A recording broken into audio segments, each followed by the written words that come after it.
গাজায় লাগাতার আগ্রাসন চালানোর পাশাপাশি হামাসের শীর্ষ নেতাদের লক্ষ্য করে বিভিন্ন দেশেও কিলিং মিশন চালিয়েছে ইসরায়েল, যার সবশেষ উদাহরণ কাতার।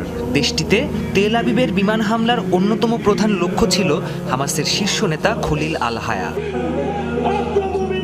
ইসমাইল হানিয়া, ইয়াহিয়া সিনোয়ার ও মোহাম্মদ দেইফের মৃত্যুর পর হামাসের হাল ধরেছেন যে কয়জন নেতা, তার মধ্যে একজন এই আল হায়া।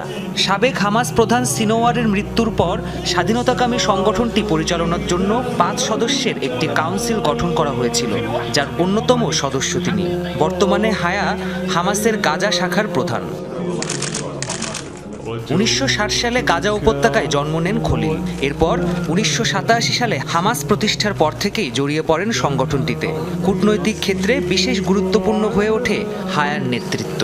গাজায় যুদ্ধবিরতির আলোচনায় অন্যতম প্রধান মধ্যস্থতাকারীর ভূমিকাতেও রয়েছেন তিনি।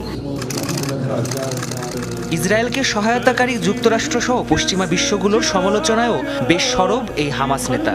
ফিলিস্তিনিদের ওপর নির্যাতন বন্ধ না হলে পশ্চিমাদের পতন নিশ্চিত করা হবে বলেও হুঁশিয়ারি দিয়েছেন বিভিন্ন সময়ে।